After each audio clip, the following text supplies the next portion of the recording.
Kiko Xavier, a servizio di Dio e di nossolar la nostra dimora. Questo uomo era uno dei più grandi medium, che camminavano in mezzo a noi.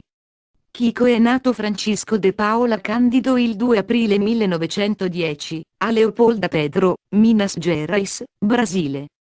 Era nato in una famiglia povera e umile. Era uno di 9 figli. Quando Kiko era di circa 4 anni, sua madre morì. A causa della incapacità del padre per mantenere unita la famiglia, Kiko e i suoi fratelli sono stati separati, ognuno vive con i vicini o parenti vari. Kiko è stato collocato nella casa della sua madrina e ha ricevuto abusi fisici e verbali. La sua madrina otteneva grande piacere frugando una forchetta nella parte inferiore del torso di Kiko, causando gravi cicatrici. Kiko aveva 4 anni o più, quando ha iniziato a vedere gli spiriti. Egli cominciò ad avere diverse conversazioni con lo spirito di sua madre. Dopo aver protestato con lei per l'abuso e la sofferenza che stava subendo, si ricordò di lui promettendogli una nuova madre. Proprio come aveva promesso, la sofferenza di Kiko e abusi per mano della sua madrina conclusero. Suo padre si era risposato. Tutti i bambini sono stati riuniti ancora una volta. Cidalia, matrigna di Kiko, era una vera benedizione nella sua vita. Lei gli ha dato amore incondizionato, sostegno morale e la comprensione. Kiko si riferisce sempre a lei come sua seconda madre e da bambino, Kiko non venne mai capito. I bambini della sua età si facevano gioco di lui, rifiutavano di giocare con lui a causa della paura. Era conosciuto come il ragazzo che parlava con i morti. Durante la sua infanzia, Kiko ha frequentato la scuola e lavorava in una fabbrica. La sua scuola è stata limitata. Da giovane ha lavorato come commesso di un negozio. Sebbene Kiko era in comunicazione con lo spirito fin dall'infanzia, fu nel 1927 che Carmine José Herminio Peraccio lo introdusse alla dottrina spiritica. Durante una sessione spirituale, Kiko chiuse gli occhi e si mise ad ascoltare la lettura da uno dei libri di Allan Kardec. Improvvisamente, la sua mano cominciò a muoversi in maniera incontrollabile. Gli fu dato carta e matita. Pagina dopo pagina, ha prodotto i messaggi scritti dagli spiriti. Uno dei messaggi era di sua madre amata. Un giorno, mentre Kiko è solo ammirando la natura, sentì una brezza leggera accarezzargli il viso. Quando si girò, vide un essere spirituale. Il suo nome era Emanuele, era la guida spirituale principale di Kiko. Emanuele lo ha informato della sua missione e lo avvertì che se un giorno avrebbe detto qualcosa di contrario agli insegnamenti di Gesù, lo avrebbe lasciato, e Kiko lo avrebbe dimenticato. Questo fu l'inizio di un lungo rapporto. Emanuele, attraverso i doni di Kiko, ha prodotto numerosi capolavori della letteratura. Oltre ad essere il suo spirito guida, Emanuele è stato visto da Kiko come il suo mentore spirituale e padre amorevole. Come Kiko ha continuato il suo lavoro spirituale, ha iniziato a ricevere poesie e sonnetti dagli spiriti. Più tardi, questi spiriti cominciarono a far conoscere la loro identità firmando il loro lavoro. Le parole scritte sono di noti poeti, che erano morti molti anni fa. Dopo una approfondita indagine, si è concluso da esperti, che le firme prodotte da Kiko mediante il lavoro spirituale e quella dei poeti erano gli stessi. La vita non è sempre perfetta per Kiko. Ha dovuto affrontare alcune avversità lungo la strada. Tuttavia, la sua fede in Dio e Emanuele lo incoraggia a continuare. Una causa contro Kiko è venuto dalla vedova del più grande commentatore del Brasile, Humberto de Campos. Al suo trapasso, apparve a Kiko e cominciò a dettare molte informazioni, che rivelavano segreti. La vedova ha citato Kiko per i canoni del passato. Il tribunale ha deciso in favore di Kiko affermando che i morti non hanno diritti. Kiko ha lavorato come esperto in dattiloscopia con il Ministero dell'Agricoltura brasiliano. Viveva con un misero stipendio prima di ricevere una pensione statale. Con tutta la sua fama e popolarità, continuò a vivere una vita umile e semplice fino alla fine. Alla fine degli anni 50, Kiko si trasferì a Uberaba. Lì, ha continuato a condurre sessioni spirituali per le centinaia di migliaia di persone, che cercano una soluzione per una vasta gamma di problemi. Uno degli spiriti guida, che Kiko aveva incanalato Dottor Becerra de Menezes, che avrebbe dettato prescrizioni per gli anziani e i malati. Un caso, per molti, di cui si è parlato e ha avuto un impatto sul sistema giudiziario brasiliano è stato il caso della testimonianza di un uomo morto giovane. Una coppia aveva perso il figlio per una ferita da arma da fuoco mortale. Hanno arrestato e accusato il suo migliore amico per la morte. La coppia, devastata per la perdita del loro figlio, ha voluto la piena misura del diritto applicata al giovane. Volevano giustizia, non misericordia. In un disperato tentativo di avere un po' di consolazione, la madre del defunto andò a parlare con Kiko dove si recavano, molti sperando di ricevere qualche messaggio dall'aldilà. Come al solito, Kiko chiuse gli occhi e aspettò che gli spiriti prendessero il controllo della sua mano. In pochi minuti, la sua mano cominciò a muoversi, e le parole cominciarono ad apparire sulla carta. Alla fine, scrisse alcune lettere. Dopo aver letto le lettere, dettate dagli spiriti, una per una, i loro parenti, che riconoscevano i propri defunti, con molta gratitudine e le lacrime agli occhi, si alzavano per ricevere la lettera. Come Kiko ha continuato a leggere le lettere, lesse una lettera, che era stata firmata dal figlio della donna morta. Senza alcun dubbio, sapeva che la lettera era di suo figlio. La formulazione, il modo di esprimersi e la firma sono stati sicuramente il suo. Con molta emozione, la donna si alzò, prese la lettera e baciò le mani di Kiko. Dopo aver condiviso la notizia con il marito, è diventato furioso e ha dichiarato che Kiko era un frode. Anche se la firma era simile a quello di suo figlio, egli riteneva che fosse il prodotto di inganno. La morte del loro figlio ha causato una lontananza tra la coppia. Vivevano come stranieri nella stessa abitazione. Un giorno, Kiko è stato invitato a essere ospite di un popolare programma televisivo brasiliano chiamato Pinga Fogo, in cui il marito della donna era il direttore. Entro la fine del programma, Kiko, circondato da una grande folla, stava camminando per lo spogliatoio. Kiko si fermò un attimo davanti alla sala di controllo. Mentre l'uomo si stava preparando per andarsene, Kiko gli chiese gentilmente se poteva avere qualche minuto del suo tempo. Kiko ha insistito fino a quando l'uomo accettò di aspettare. Kiko, entrato nello spogliatoio, si sedette con carta e matita, e cominciò a scrivere. Ancora una volta, lo spirito ha preso sul corpo di Kiko. Quando uscì dal camerino, si è avvicinato all'uomo, gli diede la lettera e gli disse che conteneva informazioni importanti, che lo riguardano. L'uomo prese la lettera e ricordò a Kiko, che conosceva sua moglie e della precedente lettera, che gli aveva dato. Kiko guardò pensieroso e disse di non ricordare l'incontro, dal momento che egli dà centinaia di lettere alle persone. Si è dipinto come un postino, che consegna le lettere alle persone. Era impossibile per lui ricordare sua moglie. Poi, sorrise e si allontanò. L'uomo infilò la lettera nella giacca, e andò a casa. Al suo arrivo, udì la voce di suo figlio dicendo Magoia.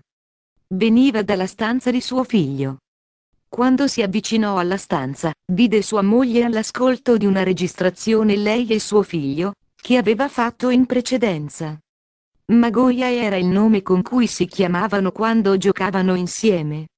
Come entrò nella stanza, fu sorpreso di vederlo. Immediatamente, le raccontò del suo incontro con Kiko. Tirò fuori la lettera e la diede a lei. Ha cominciato a leggerla.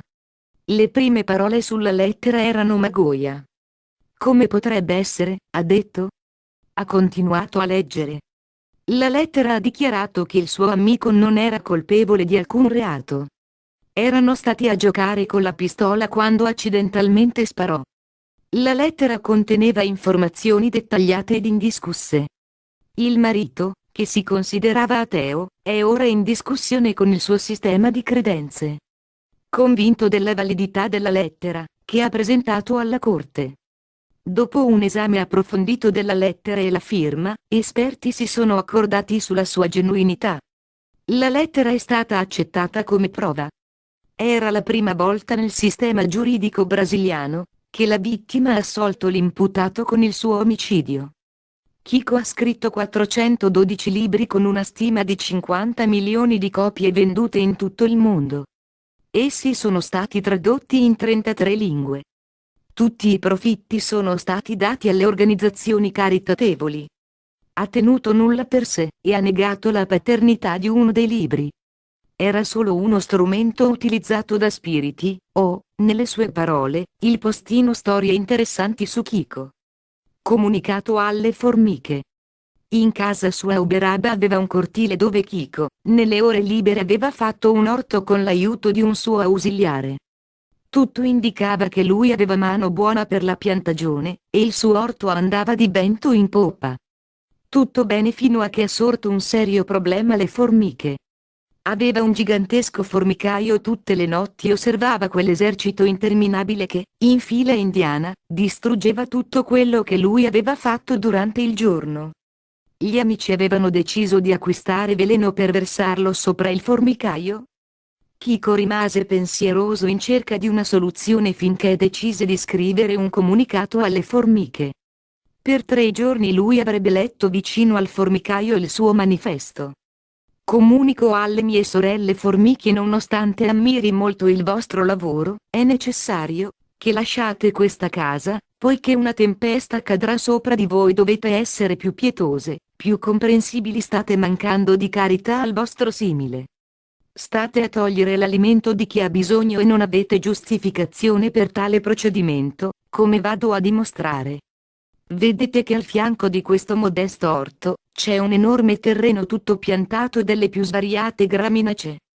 C'è un grande bosco, che la natura collocò a disposizione di tutte le creature, dove c'è il necessario per ognuna di voi. Trasferitevi e lasciateci in pace, se no entro 3 giorni prenderò energiche precauzioni. Non furono necessari 3 giorni, nella notte seguente non si vedeva più l'esercito invasore, restò soltanto qualche soldato. Il lavoratore e la zappa. Una certa mattina Chico camminava per andare a lavoro, attraversando un largo tratto di campo, che portavano verso l'ufficio, meditando sopra i lavori medianici a cui si dedicava. Le esigenze erano sempre molte. Come agire per equilibrarsi nel compito? Arrivavano malati, chiedendo soccorso, afflitti supplicavano consolazione, curiosi reclamavano chiarimenti, atei insistevano per l'ottenimento di fede. I problemi erano tanti. Mentre curvava la testa, scoraggiato, gli appare Emanuele e gli mostra un quadro a piccola distanza. Era un agricoltore attivo, che maneggiava una zappa sotto il sole nascente. Hai visto? Disse lui al medium guidata dal coltivatore, la zappa lavora e basta, non domanda se il terreno è secco o pantanoso, se va a toccare il fango o ferirsi tra le pietre, non indaga se andrà a cooperare in semina di fiori, patate, mais o fagioli, obbedisce all'agricoltore e aiuta sempre. Fece una pausa e disse: noi siamo la zappa nelle mani di Gesù, il divino seminatore, impariamo a servire senza indagare. Chico, toccato dall'insegnamento, sperimentò un illuminato rinnovamento interiore e disse: è vero, lo scoraggiamento è un veleno. Sì, conclude la guida, la zappa che fogge alla gloria del lavoro, cade nella tragedia della ruggine, e questa è la legge. Il benefattore si licenziò, il medium abbracciò il lavoro in quel giorno, di cuore felice e l'anima nuova. Il ladro. Una notte un ladro è entrato in casa sua e ha rubato alcuni abiti che erano nel cortile ad asciugare. Ha fatto rumore con le porte e ha spaventato le sorelle di Chico, anche lui è rimasto preoccupato per le sorelle. Nel giorno immediato, tutti hanno visto Chico in grande fermento. Ha aperto un lenzuolo e in esso ha collocato gli abiti che trovava, abiti vecchi, alcuni nuovi, scarpe, eccetera. Alla fine del pomeriggio il suo fardello era pronto, nessuno disse niente, ma tutti si domandavano: Chico va via, forse si è annoiato?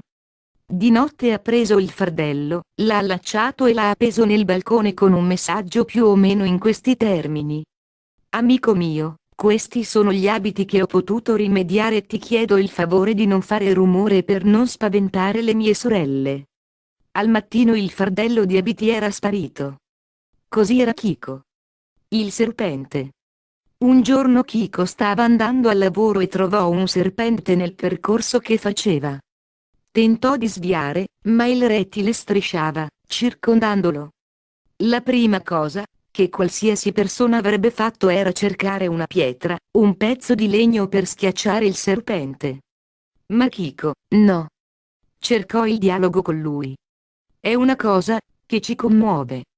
Guarda, sorella mia, sto andando al lavoro ed è necessario che tu mi lasci passare. Il serpente lo guardò con meno aggressività, ma non si tolse dal cammino. Guarda, sorella, ha ripetuto lui, sto andando veloce perché se io prendessi l'autobus il denaro mi mancherebbe alla fine del mese, ho una famiglia numerosa, che ha bisogno di aiuto. Comunque presto l'autobus passerà da Pedro Leopoldo e io starò ancora qui perché il coraggio di ucciderti non ce l'ho. Dunque, tu verrai certamente schiacciato ed io non vorrei che ciò ti succedesse. Il serpente lo guardò per un po' di tempo e se ne andò nella boscaglia. Kiko ha potuto allora passare e arrivare in tempo al lavoro. E continuò accudendo. 17 agosto 1985. Sono più o meno 2 ore del mattino e la fila di persone sembra interminabile.